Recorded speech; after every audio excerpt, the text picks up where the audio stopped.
Welcome to Tiny Dharma, where we take just a few minutes and we really talk about a concept that is important and integral in the practices of yoga.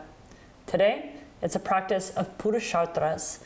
It's really this 4 steps toward embracing your Dharma. And it's actually a part of what's called SWA Dharma. SWA Dharma is your own, your self-SWA. Dharma being many things, but in this case, your purpose, your life path, what you're up to during this journey. So it was stated in the Bhagavad Gita, it's in a couple of other places, but I love the breakdown. For me, whatever is actually relevant in my life are the teachings that come alive. And so this is one of them. That in considering, when we're trying to kind of make a decision with our life, what we're going to do, do I move there? Do I go there? Do I love this person? Do I do that thing? Do I invest in that? Whatever, all the many choices that we have. That for me, this is actually a helpful step-by-step journey. Then, of course, there's the bigger, what am I doing with my life, right? So, step 1 is Artha.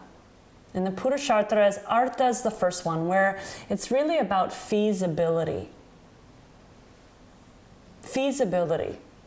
We can overcome a lot, we can make a lot happen, we can push through a lot of limitations, but there's some things that are just in the realm of this is feasible, this is not feasible. Really finding out, figuring out what that is. And then we move on to what it is to carry a particular passion. It's called kama. Passion. Because if you're going to go through all the things that you have to go through, I mean, a simple example, really a self-example, is maybe having children. And that could be, you've got a passion for it and you sure want it because all of the mess that being a parent is pretty vast. But you have that underlying passion. Or even being a yoga teacher. I think there's some assumption that there's some big thing, but it's really just a humble day in, day out showing upness. No guarantees. So kama, you gotta carry that passion to carry you through for the Purushartas, for your SWA Dharma.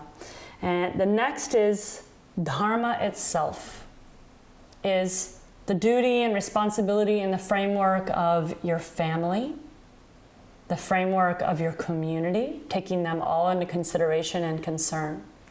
Understanding what you're in service of, the bigger view of your community, you, yourself, and your Dharma. That's one thing to consider. If I want to go rescue children, and yet I leave my children at home, abandoning them.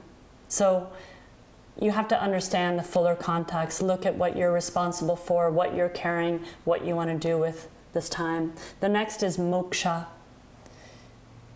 Will this bring liberation, a sense of freedom? And liberation for me is really just a sense of presence, not being drawn and pulled on by all my past and all my potential future, but really a full presence, not being pulled by my story or my preferences. Moksha, liberation. So these are the Purushartas for this tiny Dharma talk. You can use them as you go through any decision-making process, any way of trying to find inspiration. Artha, kama, dharma, and moksha. Thank you for joining me for the tiny Dharma talk.